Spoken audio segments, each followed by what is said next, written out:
quais são as principais doenças que afetam a tireoide? No São Lucas 24 horas de hoje, Dr. Eduardo Tedesco, endocrinologista do São Lucas Hospital Center, vai esclarecer as principais dúvidas sobre o assunto. Ainda nesta edição, a doutora Ana Paula Bandeira, coordenadora da residência em pediatria do São Lucas, e a doutora Emanuela Sandré Soligo Rodrigues, residente do segundo ano, vão falar sobre a humanização no atendimento aos pequenos pacientes durante a residência. O São Lucas 24 horas começa agora!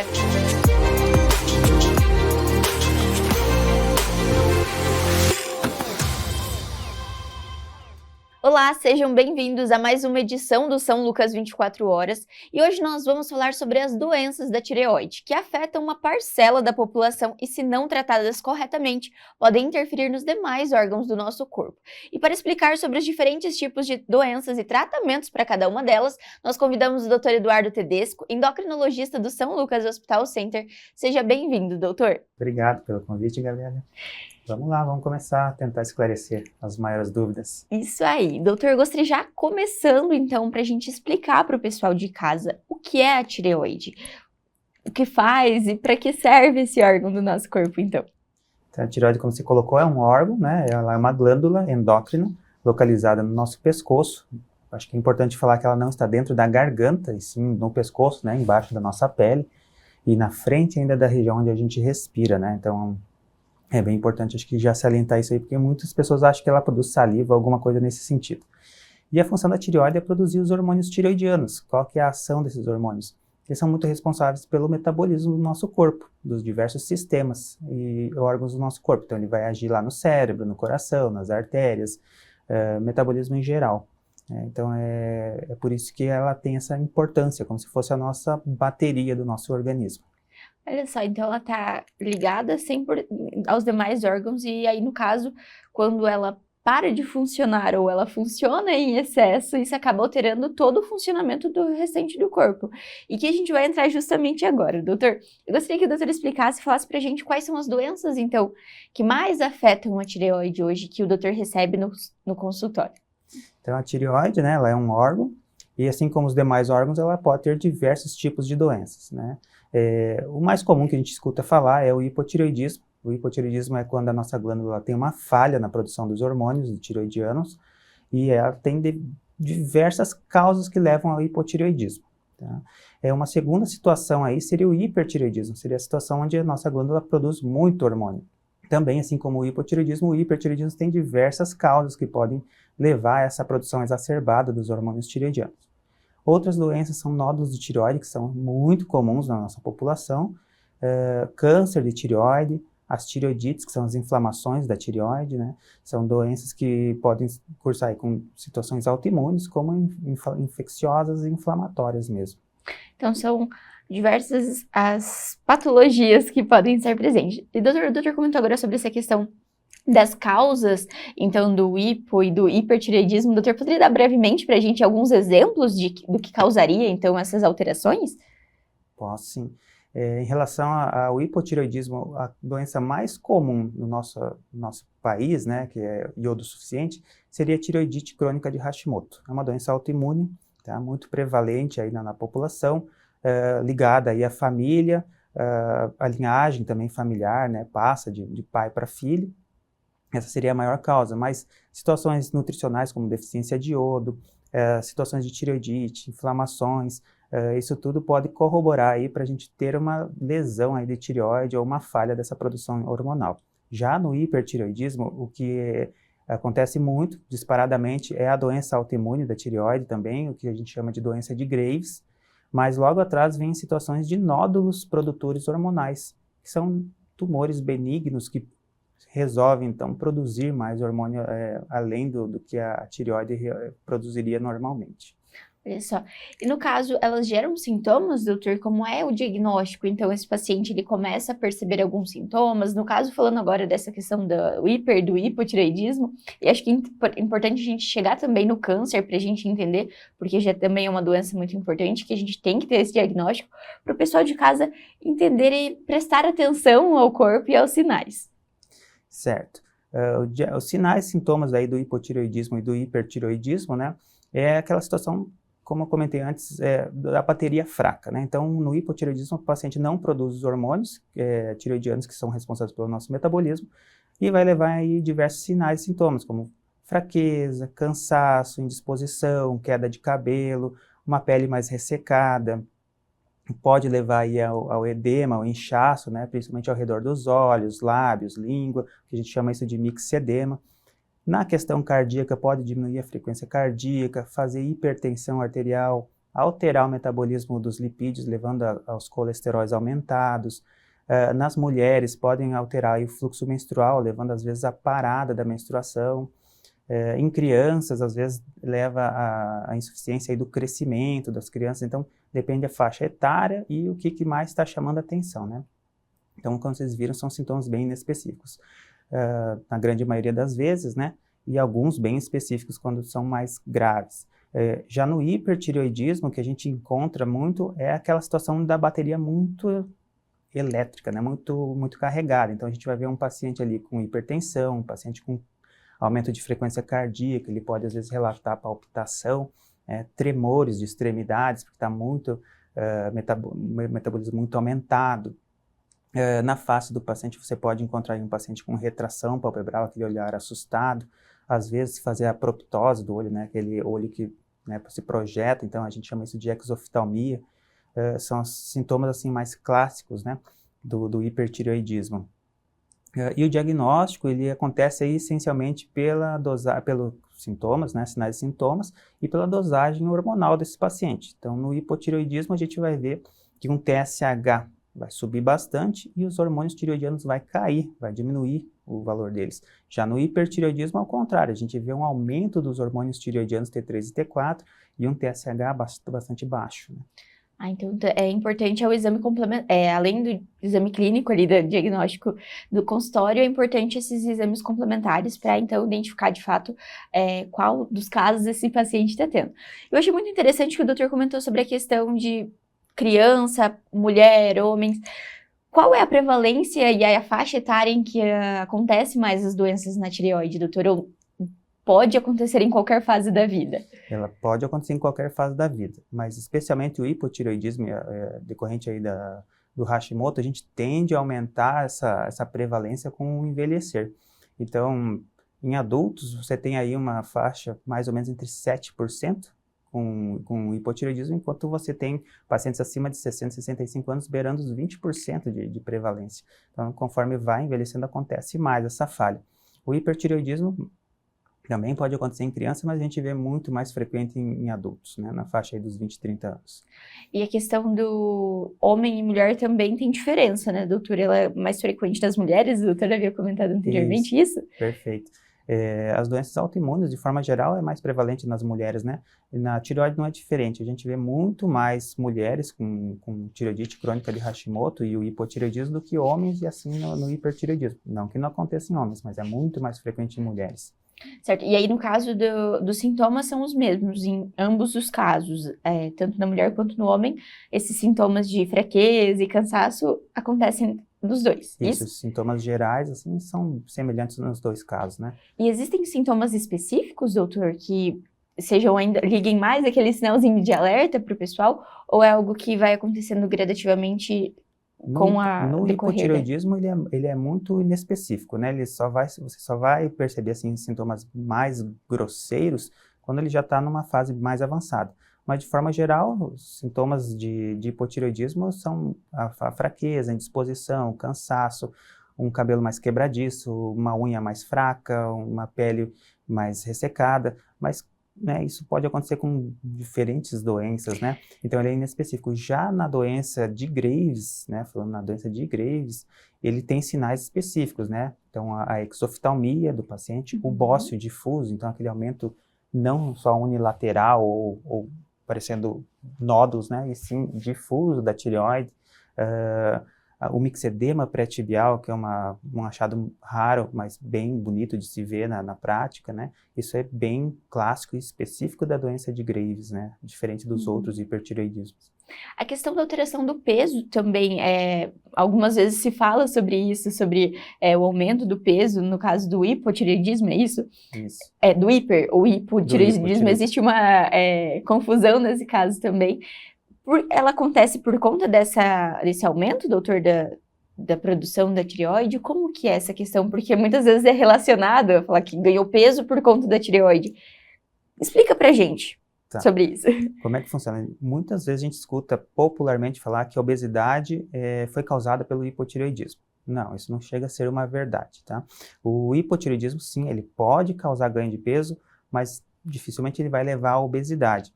Existe um ganho de alguns quilos, isso em decorrente aí dessa formação desse inchaço que a gente comentou antes. Isso se chama mixedema, né? Então, os locais que mais vão inchar é a parte de pescoço, lábio, língua, os olhos, né? Mas pode acontecer em outras regiões do corpo. Isso aí tende a aumentar peso, mas quando você corrige o hipotireoidismo, isso some. Então, ele não é responsável por aumentar a gordura dentro da célula adiposa, né? É verdade, sim, que quando a gente já tem obesidade associada a um hipotireoidismo, a gente vai ter mais dificuldade de queimar. Se você vai fazer exercício, o seu metabolismo está mais baixo, então você queima menos. Por isso que deve se tratar o hipotireoidismo no paciente com obesidade para ajudar ele a perder peso, mas não que isso vai resolver a obesidade, né? Já o hipertireoidismo ele está mais relacionado com a perda ponderal porque ele está jogando um monte de hormônio na corrente sanguínea e isso está aumentando o metabolismo, o tremor, a taquicardia, né, ou a temperatura do paciente, então ele acaba gastando mais energia e tende a perder peso. E aí, assim, acho que é importante ressaltar que não é porque tem hipertireoidismo que sempre vai perder peso. Tem paciente que não perde, tá? Mas a grande maioria perde. Então, por isso que fica aquela coisa de, é a tireoide que emagrece, a tireoide que engorda. Mas não é uma verdade plena isso. Até porque, como o doutor disse, depende muito de cada caso, de investigar as causas daquela tireoide desregulada. E essa questão que o doutor comentou sobre o paciente ter provavelmente ele chega no consultório com várias queixas, porque são sintomas que podem acontecer em outras doenças e acaba demorando um pouquinho, muitas vezes, porque a procura um diagnóstico não acha. Então, como é esse processo, doutor, de até de fato olhar e falar é a tireoide, ou buscar o médico endocrinologista, porque muitas vezes, que nem a gente comentou, confunde os sintomas com outras doenças. Como é esse processo, então, de identificar e pensar na tireoide? Isso. Se você tem ali sinais assim sugestivos, normalmente alguém vai pensar em pedir ali uma dosagem de TSH. Bacana.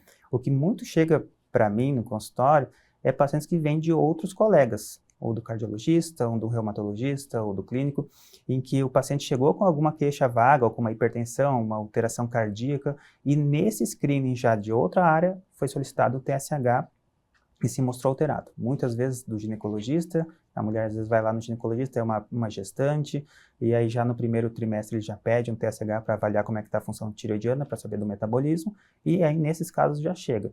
Mas assim, falando em rastreamento, não existe ainda um consenso entre as diversas entidades do que seria o melhor para rastrear um paciente. Algumas falam que a partir dos 35 anos valeria a pena a cada 5 anos avaliar um TSH, outros falam que só depois dos 60, então não tem um consenso geral. Então, o que se faz hoje? Pacientes que têm sinais e sintomas muito sugestivos, ou que às vezes tem vai em algum outro especialista que possa ter uma relação com a tireoide, como na hipertensão, a gestante, enfim, acaba se pedindo nesses pacientes o TSH, e aí a gente acaba pegando aí um diagnóstico ou o início da doença dessa forma. Que interessante. Então é por isso que é um trabalho em conjunto, assim, digamos, para esse diagnóstico também. O doutor falou sobre a questão da gestante. Como seria, então, doutor, o tratamento? A gente já vai falar um pouquinho no tratamento no paciente não gestante, mas eu gostaria que o doutor falasse, porque eu acho que é muito específico também, né?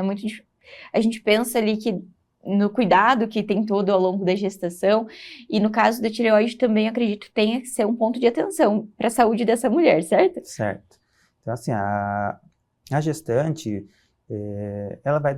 A gestação em si, ela vai depender muito aí do hormônio tireoidiano. Para quê? Para que no início da gestação, especialmente, o bebê consiga se desenvolver adequadamente. Ele não tenha a tireoidezinha dele ainda, né? Ele vai acabar desenvolvendo a tireoide dele lá com 12 semanas de gestação. Então, toda a formação dos órgãos depende da tireoide da mãe.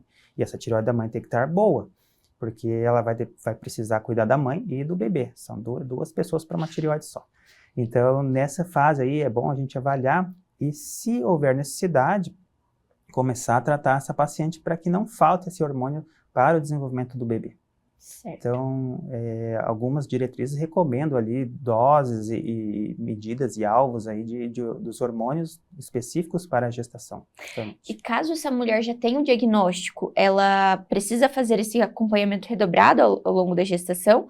Ou ela que já faz uma reposição, porque o tratamento, já entrando no tratamento, ela precisa desse tratamento diferenciado também, doutor? Como seria?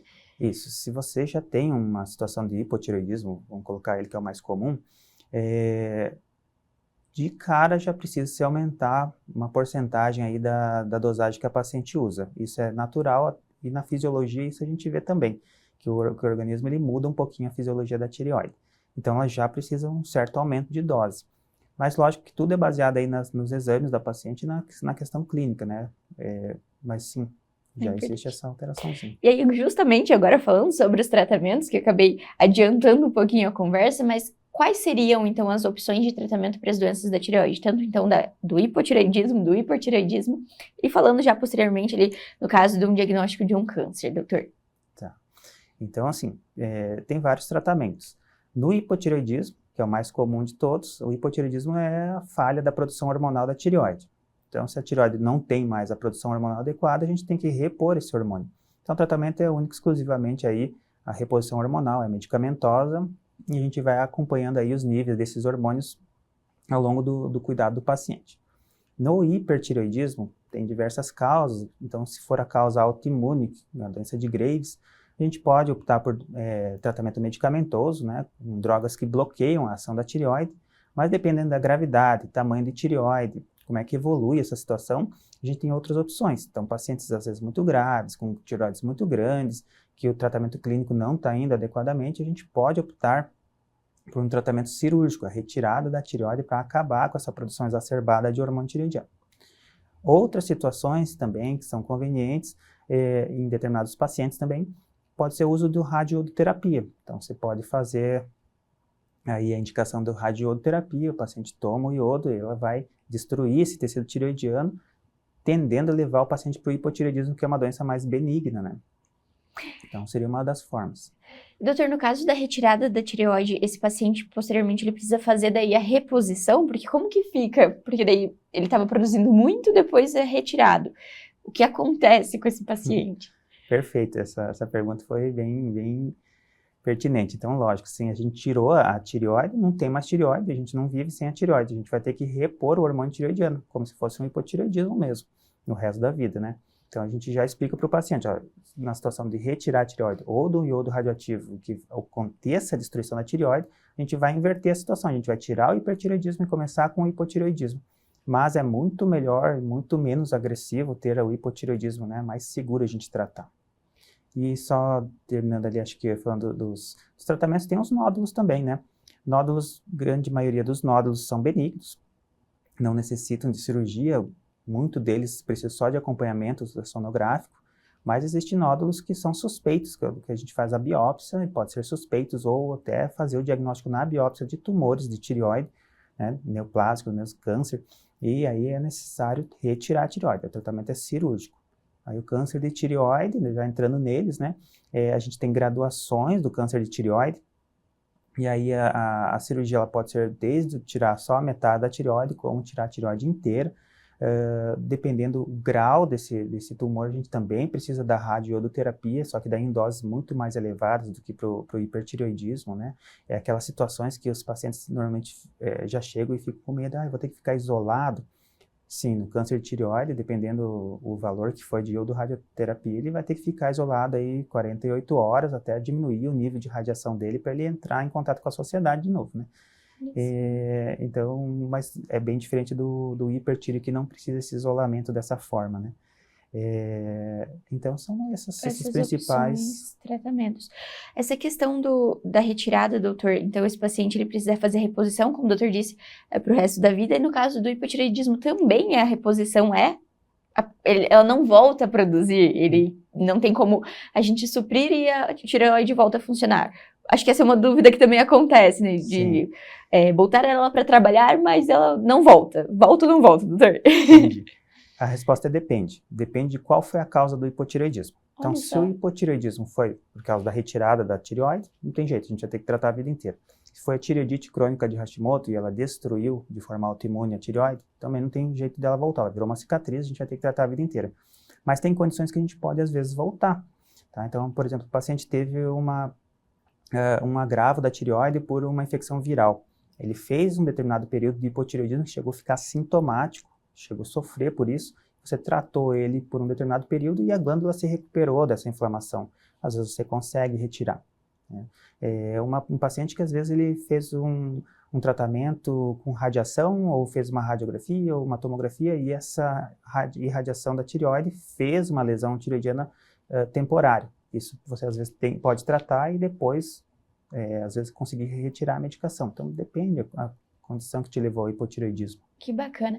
Então, tudo precisa analisar individualmente, né, doutor? Com certeza. Existe alguma forma de prevenir as doenças da tireoide, doutor? Então, alguma mudança no estilo de vida, alguma forma de prevenir de fato, ou é algo que varia muito, então, de pessoa para pessoa, questão genética, talvez? A questão de genética não tem muito o que a gente fazer, né? Mas se a gente olhar os detalhes do que pode levar às doenças tireoidianas, a gente tem sim o que fazer. Então, por exemplo, paciente que mora em área com deficiência de iodo, não é o caso do Brasil, mas no planeta tem, então são pacientes que precisam suplementar iodo. Ao contrário, também é verdade, a gente tem uma dose de iodo que é necessária diariamente para o nosso corpo. Você passou dessa dose, usou medicamentos ricos em iodo, ou usou componentes ricos em iodo, você bloqueia a tua tireoide. Então, nem tudo, nem pouco, sabe? Você tem que ter a dose diária adequadamente. Então, isso é uma situação de prevenção. Alguns alimentos são bociogênicos, que a gente fala, podem desenvolver bócio. Muito clássico na literatura aí o aipim, mas lógico, o paciente tem que viver comendo aipim, né? Não é comer um pouquinho, né? Algumas leguminosas e verduras que podem isso causar, como brócolis, por exemplo, mas é aquela mesma situação, tem que exagerar, né? Não é comer na salada que isso vai causar o problema.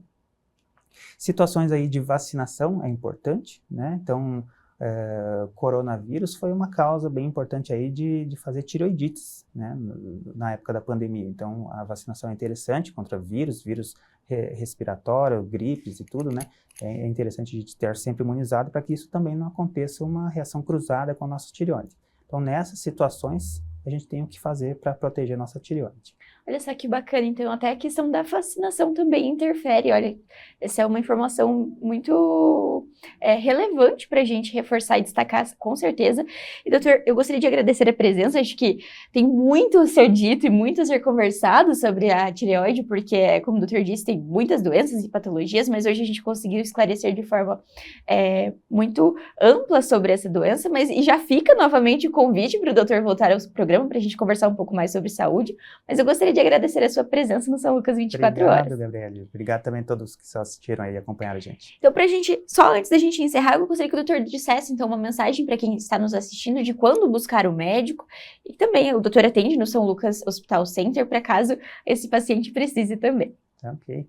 Então, assim, em relação à tireoide, é interessante a gente procurar, assim, caso a gente tenha histórico familiar, caso a gente tenha aí um histórico passado de alteração já de tireoide, que não houve necessidade de tratamento, mas que às vezes ao longo da vida vai precisar. Situações de pacientes que engravidaram ou que usam medicamentos psiquiátricos ou cardiológicos, né? São condições que a gente precisa avaliar. E se começar com sinais e sintomas que te sugerem muito aí uma doença tireoidiana, né? Como aquelas que a gente comentou, né? A palpitação, tremor, a fadiga, queda de cabelo, a pele ressecada, isso é interessante a gente procurar auxílio. Sempre buscar, então, um acompanhamento para fazer esse diagnóstico com um tratamento adequado, certo, doutor? Novamente, muito obrigada. Obrigado você. Confira agora o destaque dessa semana do São Lucas 24 Horas. O que você precisa saber sobre cálculo renal, a famosa pedra no rim? Meu nome é Rodrigo Góngora, sou urologista do Centro de Urologia e Robótica Avançada aqui do Hospital São Lucas e vou falar sobre esse tema para vocês. A gente sabe que calculose do rim, a famosa pedra no rim, ela é extremamente frequente. A gente sempre tem duas situações onde a gente atende esses pacientes com grande frequência. Primeiro, tem aquele paciente que chega no pronto-socorro, aquele paciente que chega com a famosa cólica renal.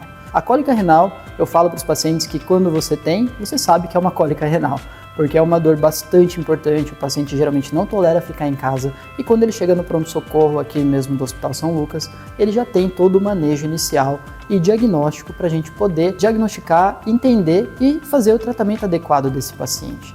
Já por outro lado, a gente tem aqueles pacientes que chegam com cálculo renal porque fez um ultrassom, fez um exame de imagem e acabou encontrando aquela pedra ali no rim e vem no nosso consultório para poder entender o que fazer com isso. Esse paciente, a gente sempre tem que esclarecer muito bem e conversar com ele sobre o que causou, o que formou, de onde veio essa pedra. Em primeiro lugar, os pacientes têm pedra muitas vezes por ter um histórico familiar presente. Então, ter um histórico familiar é um fator de risco importante, mas isso não é isolado. E a gente sempre tem os fatores que a gente pode mudar. Então, a questão da alimentação, o tanto de água que você toma, a ingesta de sódio, congelados, embutidos, todas elas aumentam o risco de pedra no rim. E hoje, no consultório, a gente acaba conduzindo esses pacientes de duas maneiras. Quando o cálculo é muito grande, a gente geralmente parte para tratamentos cirúrgicos. Então, aquele cálculo maior do que 1 centímetro, a gente já considera um tamanho considerável e a gente parte para tratamentos cirúrgicos. Por outro lado, os cálculos menores, cálculos de 0,5, 0,6, são cálculos que a gente pode acompanhar. Esse acompanhamento é definido com cada paciente e com cada médico. Mas pelo menos uma vez no ano é interessante a gente ter esse segmento. E quando a gente indica procedimentos cirúrgicos, a gente indica procedimentos sempre minimamente invasivos. Hoje, a maior parte dos cálculos a gente consegue resolver via endoscópica. Então não tem corte, não precisa fazer cirurgia aberta, não precisa ficar internado muito tempo. Então são cirurgias que são muito tranquilas, mas obviamente que tem que ser discutido com o seu urologista quais são as opções e como a gente deve tratar. Resumindo, cálculo renal é uma coisa muito frequente. Se você tem esse diagnóstico, procure a gente aqui no Centro de Urologia, aqui do Hospital São Lucas, e aqui a gente vai poder fazer todo o segmento e todo o tratamento com a melhor tecnologia e o melhor que a gente pode te oferecer. E o São Lucas 24 horas vai para um rápido intervalo e no próximo bloco nós vamos falar sobre a residência em pediatria do São Lucas Hospital Center. Não saia daí!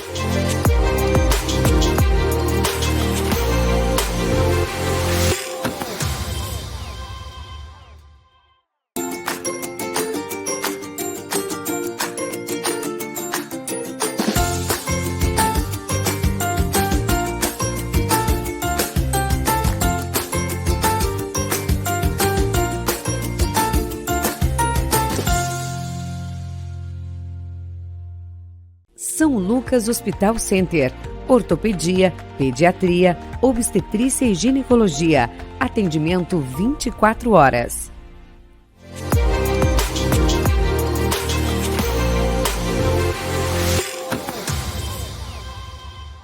Nós vamos falar agora sobre a importância da formação médica e o papel essencial da pediatria para a saúde das crianças. E para isso recebemos a doutora Ana Paula Bandeira, coordenadora da residência de pediatria do São Lucas Hospital Center, e também a residente doutora Emanuela Soligo, residente do 2º ano. Sejam muito bem-vindas, doutoras. Obrigada pelo convite. Então hoje nós vamos conversar um pouco mais sobre a pediatria e a residência em pediatria do São Lucas Hospital Center. E a doutora que é coordenadora, eu gostaria que explicasse um pouquinho pra gente sobre como é, então, essa especialidade, a residência aqui da instituição, que é referência em outras especialidades também na pediatria, doutora. Então, a nossa residência, ela é de uma duração de 3 anos, né? Ela segue todas as normas da Comissão Nacional de Residência Médica, né? O nosso residente se qualifica de uma maneira diferenciada porque ele tem o preceptor presente 24 horas, né? Então, assim, é uma qualificação, né, da experiência que eles têm, sempre vão estar acompanhados em qualquer conduta que eles forem realizar. A gente tem uma parceria grande com várias subespecialidades pediátricas, então, nefropediatra, pneumopediatra, infectopediatra, cirurgiões, neurologia, pneumo, gastro, isso diferencia também a qualificação deles, porque eles têm a experiência do dia a dia tanto ambulatorial como pacientes internados, né? Então, eles vão se familiarizando com todas essas áreas. E a qualificação da nossa instituição, né, pelas altas tecnologias, né, que eles investiram nos últimos anos. Então, eles vão ter um crescimento não só teórico, mas um conhecimento prático do que há de mais moderno, né, dentro da prática na área da pediatria, né. Isso é muito importante e a gente reforça sempre no São Lucas 24 horas essa questão das tecnologias também, mas como a doutora disse, precisa de ter um acompanhamento do preceptor para dar esse suporte, né, doutora? Doutora Manuela, eu gostaria que você começasse explicando para a gente um pouquinho como foi lá no começo. Você está no 2º ano, isso da residência, ali já no finalzinho, para iniciar o 3º ano. Como foi a escolha dessa especialidade? Quais foram os critérios que você levou em consideração, então, na hora de se tornar uma futura pediatra? Então, inicialmente eu me formei e optei por trabalhar. Então, eu saí da faculdade e ingressei no trabalho direto. Trabalhei por 2 anos. E foi trabalhando que eu escolhi a pediatria. Foi fazendo pronto-socorro, fazendo posto de saúde, que apareceu a pediatria na minha vida. Então, quando eu me formei em Santa Catarina, optei por voltar para cá em Cascavel, que é a minha cidade de origem, justamente para fazer pediatria e fazer raízes aqui, né? Justamente por ter o São Lucas, por ter um potencial de crescimento dentro da área e conseguir abraçar tudo que tem, né? Então, quando eu optei por fazer pediatria, a prova no São Lucas, era justamente por ser um hospital de referência, tanto com SUS, convênio particular. Por ter o pronto-socorro do PS Kids 24 horas, que é o único da cidade, né, que é um diferencial muito bom. E por pensar já no mercado de trabalho também, porque a residência da pediatria aqui, ela abre muitas portas para nós. Então, é muito importante essa questão também, né? Desde o início, a prova teórica foi bem abrangente, foi uma prova boa, teve de tudo um pouquinho, mas nada fora da realidade, como outras provas por aí, né? E depois da prova teórica veio a prova prática, a gente se reuniu aqui mesmo no São Lucas, ficamos esperando numa salinha, daí eles chamaram todo mundo da pediatria para fazer a prova prática. Foram 10 questões, se eu não me engano, todas um telão, que daí eles passavam a pergunta e a gente ia respondendo no papel. Depois disso, a gente foi convidado para fazer análise de currículo e conhecimento, né? Conversar um pouquinho daquilo que você esperava da residência, do porquê escolher a pediatria, né? E foi isso. O início foi bem bom, bem difícil para mim, na verdade, porque como eu já estava 2 anos trabalhando, voltar a fazer uma jornada acadêmica com horário, com pedagogia, tudo foi um pouquinho mais difícil a adaptação. Isso mandou fato também por eu estar gestante no 1º ano também, foi um pouquinho mais difícil, só que nada impossível, né? A preceptoria é sempre muito presente, muito participativa, nos ajudamos, auxiliando bastante, principalmente no R1, a gente começa no alojamento conjunto, nos ambulatórios de UPA e puericultura em geral. Foi muito importante ter essa presença do preceptor no início, todo dia, o tempo inteiro do lado, para dar a segurança que a gente precisa para começar a etapa da especialização. Que bacana, então é uma jornada que demanda dedicação, né, doutora? Acho que essa é a palavra que resume bastante esse período, porque você precisa se dedicar desde o início para passar na prova e todos os processos, até durante os 3 anos de formação, porque além do aprendizado, vocês também estão cuidando dos pacientes, então isso precisa ter aquele olhar atento aos detalhes para cuidar dos pequenos pacientes, né, justamente. E doutora Ana, a doutora falou um pouquinho sobre essa questão da preceptoria, e eu acredito que a formação de novos profissionais também seja um desafio, porque você está com uma responsabilidade muito grande. Eu gostaria que a doutora comentasse sobre isso, então, como é acompanhar os pediatras e futuros pediatras nesse período. Então, eu acho que é bem interessante essa parte, o desafio deles já começa, primeiro pelo interesse, eles já estão escolhendo uma especialidade, pediatria, né? Então, eles têm que surgir neles a interesse de aprender cada dia mais, né? O conhecimento é muito importante, e essa parte de formação da residência é justamente isso, é um conhecimento teórico-prático, que eles vão desenvolver nesses 3 anos, com uma carga horária que é 60 horas semanais, então eles têm que ter um comprometimento, uma responsabilidade, eles vão amadurecer nesse período. Às vezes fica mais difícil devido a algumas intercorrências, como ela teve, né, ficou gestante nesse período, mas tudo foi resolvido e está conseguindo acompanhar direitinho. E o desafio maior é achar dentro deles essa necessidade, esse interesse de querer saber, aprender, para sair de uma maneira mais qualificada, né, mais seguros, né, para realizarem profissionalmente a escolha que eles tiveram, né. Certo. E quando a gente fala sobre a pediatria, a gente tem, acredito que 2 pontos, né? Vocês estão lidando com o paciente e também com a família, os pais que são, muitas vezes angustiados porque o seu filhinho está doente. Como que é essa formação durante a residência, então, de aperfeiçoar esse contato paciente e também familiar? Gostaria que a doutora explicasse um pouquinho para a gente, também a doutora Emanuela, do ponto de vista do residente, esse treinamento diário. É muito interessante, acho que diferencia muito a pediatria é justamente isso, porque a gente trabalha com crianças de 1 dia de vida a 18 anos de idade, então já é uma faixa etária com uma variabilidade muito grande de doenças, patologias, manuseios.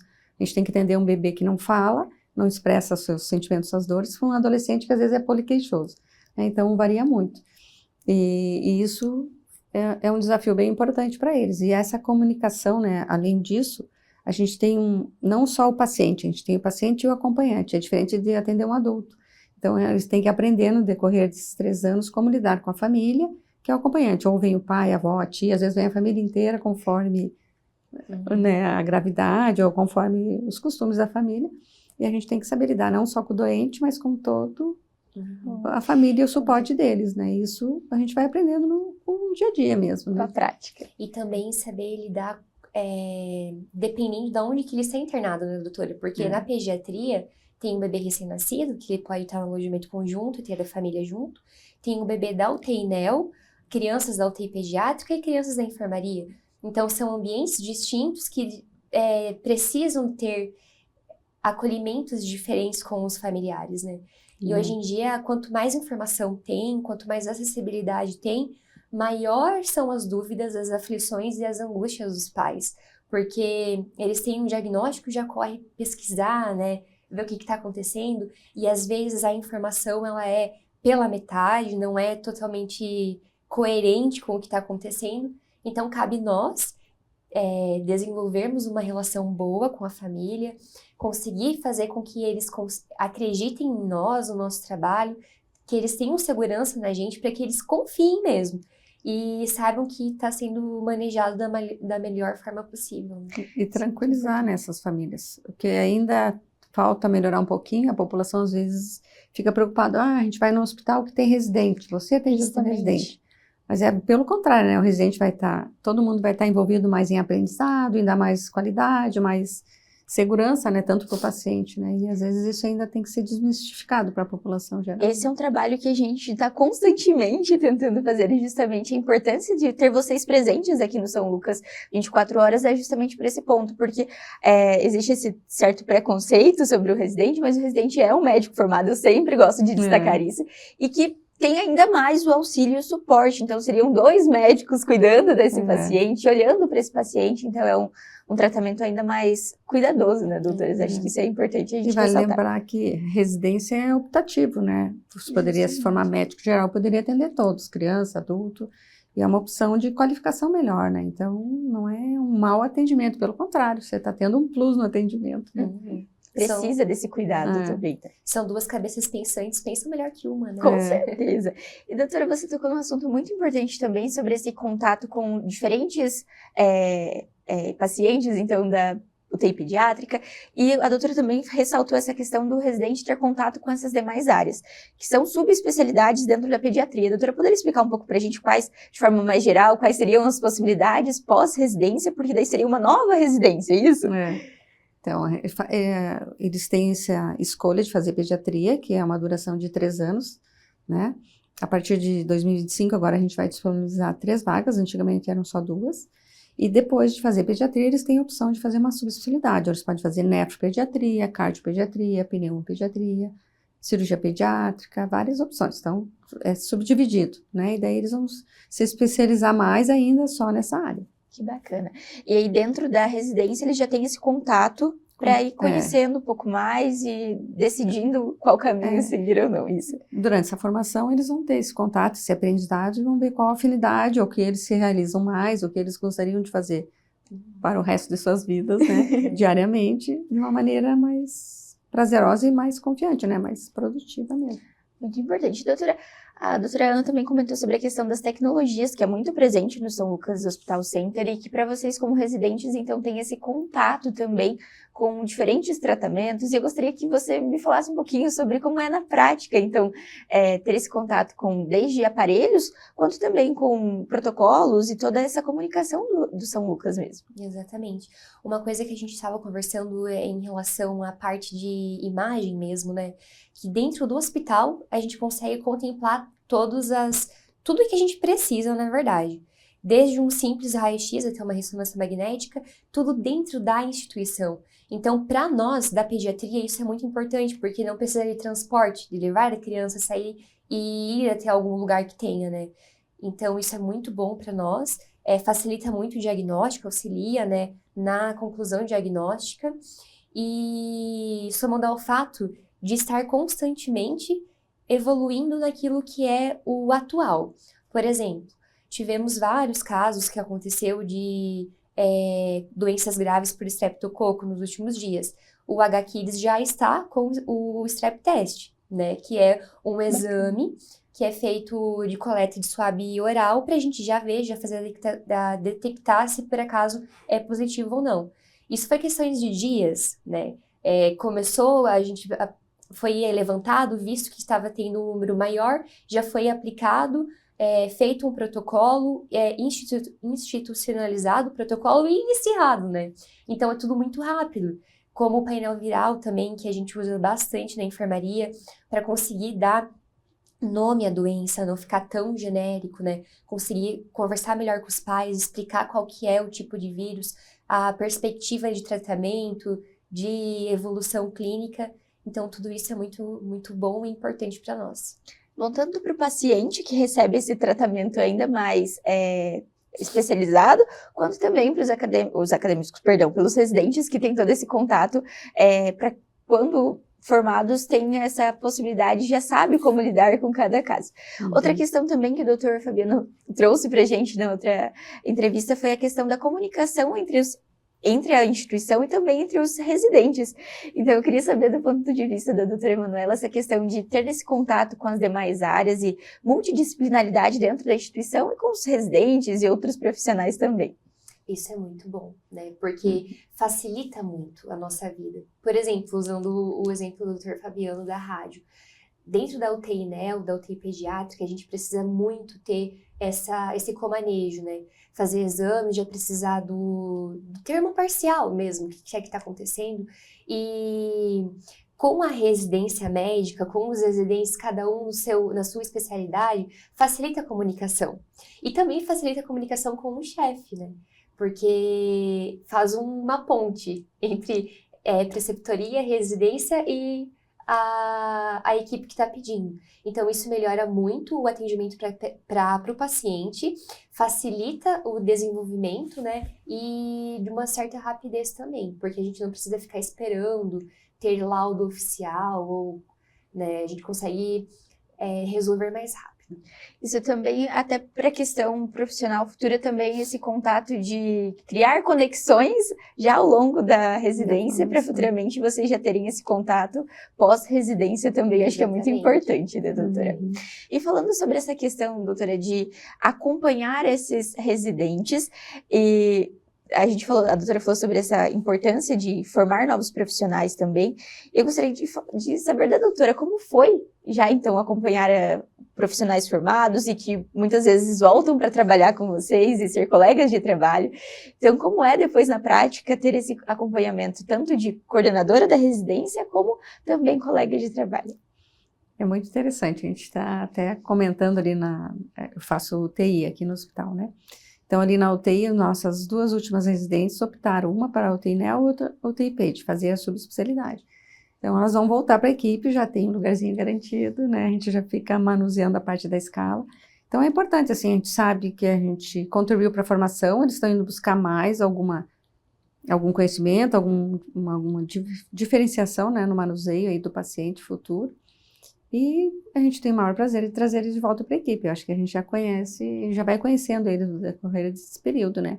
São longas datas de convívio, aí dá para conhecer bem o perfil de cada um, né? E a gente vai tendo afinidades, vai conhecendo, né? Muito bom. A doutora falou sobre essa questão do conhecimento e é muito importante para o residente, então, essa busca pelo conhecimento, mas para os doutores que são preceptores também, para que possa passar esse conhecimento adiante, então tem que ter essa troca. E como é conciliar tudo isso? Então, buscar as atualizações para que vocês possam passar para os residentes e vice-versa, doutora? Isso é muito instigante para nós, porque assim, todo mundo está em constante conhecimento, crescimento, a gente tem que se atualizar, né, não dá para parar. A medicina muda muito, né, os protocolos mudam a cada 2 anos, 3 anos muda muita coisa, então ninguém pode parar de estudar. E isso o residente faz a gente se cobrar mais, eles cobram da gente e vice-versa, né. Então é um conjunto de trocas de conhecimentos, né. Muito importante.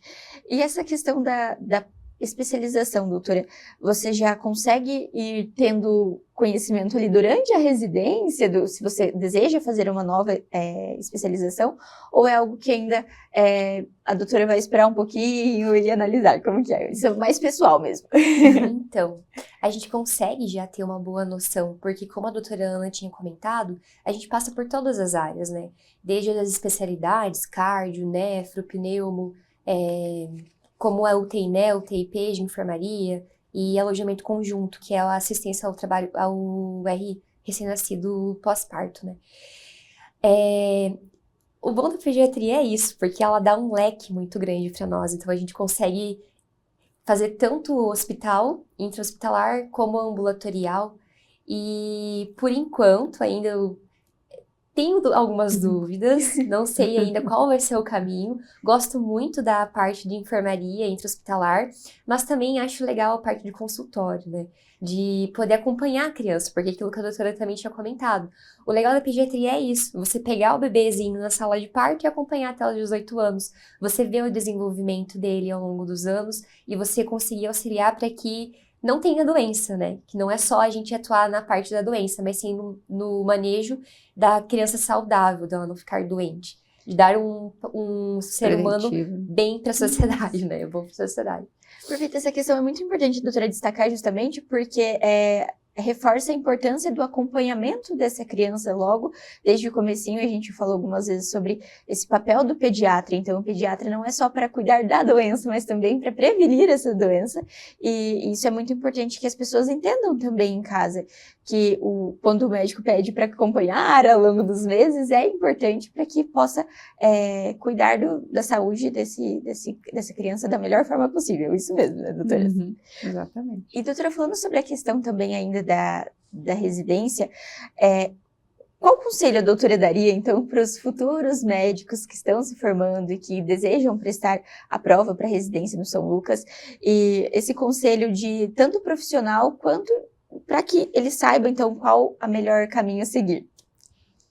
Bom, começando assim por escolher um serviço que vai proporcionar a eles uma formação mais completa, né? Então, sempre procurar serviços de referência, porque hoje a gente está se deparando com vários serviços abrindo e não tão qualificados, infelizmente, né? E não tem tanta estrutura. Então, procurar então um serviço que possa te dar toda a oportunidade de aprendizado. Aqui eles têm aprendizado de ambulatório, internamento, UTI, né? São poucas as instituições que conseguem ter UTI pediátrica e neonatal, e o que diferencia um pediatra, acredito eu, que seja saber manusear ou saber identificar uma gravidade, né? Pacientes mais simples de serem tratados ou patologias menos complexas, é mais fácil. Agora, um paciente grave, você perdeu o time de tratamento, você perdeu o paciente, né? Então, isso é muito diferente. Então, acho que o que qualifica e diferencia um pediatra é isso, ter uma formação mais completa, né? Com pacientes de maior gravidade, para te saber identificar. Porque a gente aprende o que é o normal, e depois no dia a dia a gente vai começar, isso não está normal, então eu vou investigar isso, aquilo outro, né? Mas um paciente grave tem que ser tudo mais rápido, tem que ser um raciocínio mais rápido, um atendimento mais rápido, tem que ter uma estrutura com capacidade de atender esse tipo de paciente, né? Aqui a gente atende pacientes, por exemplo, com ciência respiratória no pronto-socorro, de grau leve, vai para casa e acompanha ambulatorial, moderado interna na enfermaria. E grave, eles têm a possibilidade de acompanhar na UTI, então eles vão aprender a usar respirador, interpretar exames mais complexos, intubar o paciente, né? Poucos residentes saem com essa habilidade de saber intubar, saber fazer procedimentos mais complexos mesmo, isso eu acho que faz a grande diferença. Isso é um diferencial na formação formação. e também depois, posteriormente, quando o profissional já estiver no mercado de trabalho. Doutora, eu também gostaria que a doutora desse esse conselho, então, do ponto de vista do residente que já está nesse processo de formação, conselho para aqueles que estão ingressando e também para a nossa população, porque acho que é muito importante a gente reforçar essa questão do papel do residente e do papel do pediatra na nossa sociedade. Então, reforçando o papel do residente, né, é aquilo que a gente já comentou antes, que a gente está aqui para ajudar. Além daquilo que a gente aprende com os nossos preceptores, com todo o estudo didático, né, a gente está para somar. Então, sempre vai ser visto por duas cabeças pensantes, a do residente e a do preceptor. Então, se alguém deixar se algo passar, o outro já consegue pegar e fazer da melhor maneira possível. E uma dica para quem quer pediatria, né, é aquilo que a doutora também já tinha comentado. Escolher um lugar, um serviço que disponibilize segurança para que você não fique sozinho, né? Porque quando você começa uma residência, você não sabe as coisas, então você precisa aprender. Então, ter uma preceptoria presente, junto, que te explique, te ensine, esteja sempre do teu lado, é muito importante para dar essa segurança inicial, tanto para nós como profissionais, como para o paciente que está sendo assistido também, e que tenha também todo esse serviço, né? Todas as possibilidades de melhorias que auxiliem no melhor manejo do paciente. Perfeito, eu gostaria de agradecer a presença das doutoras. As doutoras gostariam de complementar mais alguma coisa que a gente deixou passar? Alguma informação que seja muito importante para o pessoal de casa saber também sobre a pediatria, doutora Ana Paula? Acho que os familiares deveriam sempre procurar um melhor atendimento possível para os seus filhos, né? A gente sabe que existem momentos muito importantes na vida. Eu acho que o momento mais importante na vida de uma criança é o nascimento. Então, começando no primeiro atendimento de vida, o primeiro minuto de vida, se não for bem atendido, a criança vai levar uma sequela para o resto da vida. Então, sempre quando for procurar um atendimento já para o nascimento do seu filho, pense num hospital estruturado, que tenha recursos em sala de parto suficientes para atender as necessidades. Pediatra de plantão, né? Hospital 24 horas, pediatra de plantão, que infelizmente existem estruturas que não têm pediatra 24 horas de plantão. Retaguarda de UTI para atendimentos, principalmente as consequências que possam ocorrer, não são só os prematuros que ocasionam surpresas para a gente, às vezes pacientes nascidos até com a data adequada ou pós-termo têm mais intercorrências do que o prematuro. Então, pelo menos, procuraria nascer em algum hospital que tenha todo esse suporte pediátrico, obstétrico e uma terapia intensiva. E em crianças maiores, a gente vê ainda muita gente fazendo procedimento cirúrgico, levando para o centro cirúrgico, e fazendo procedimentos em instituições que não têm UTI pediátrica. E a gente sabe que às vezes as crianças demoram um pouquinho mais para voltar da anestesia, podem ocorrer intercorrências durante o procedimento, não foi aquele resultado esperado, até pela gravidade do caso, e não tem um suporte para manusear esses pacientes. Então, a gente já se depara com dois problemas, né? O recém-nascido, às vezes, nasce numa instituição que não tem condições de retaguarda e tem que ser separado da mãe, ir para o hospital diferente, às vezes até para cidade diferente, que isso gera um transtorno muito importante e muito grave, e principalmente o prematuro, né? Que às vezes fica 3 meses internado. Imagina uma família ter que se deslocar diariamente para uma cidade que não é dela, né? Então, tem tudo isso. E as crianças maiores, né, que às vezes aconteceu alguma intercorrência, você tem que arranjar vaga na cidade ou às vezes na região para dar esse suporte que a gente tem que pensar antes sempre. E a gente fala da vida, né, do serzinho mais precioso da família, que é essa criança, então precisa ter esse cuidado, esse olhar de carinho mesmo na hora de cuidar da saúde dessa criança, desse bebê. Mesmo. Comprometimento, isso mesmo. Muito obrigada novamente, doutora Ana Paula, doutora Emanuela. É uma honra e fica o convite para voltar mais vezes ao São Lucas 24 Horas. Obrigada. O São Lucas 24 Horas de hoje fica por aqui, mas não deixe de acompanhar as redes sociais do @FH São Lucas Cascavel para ficar por dentro de todas as novidades. Até o próximo!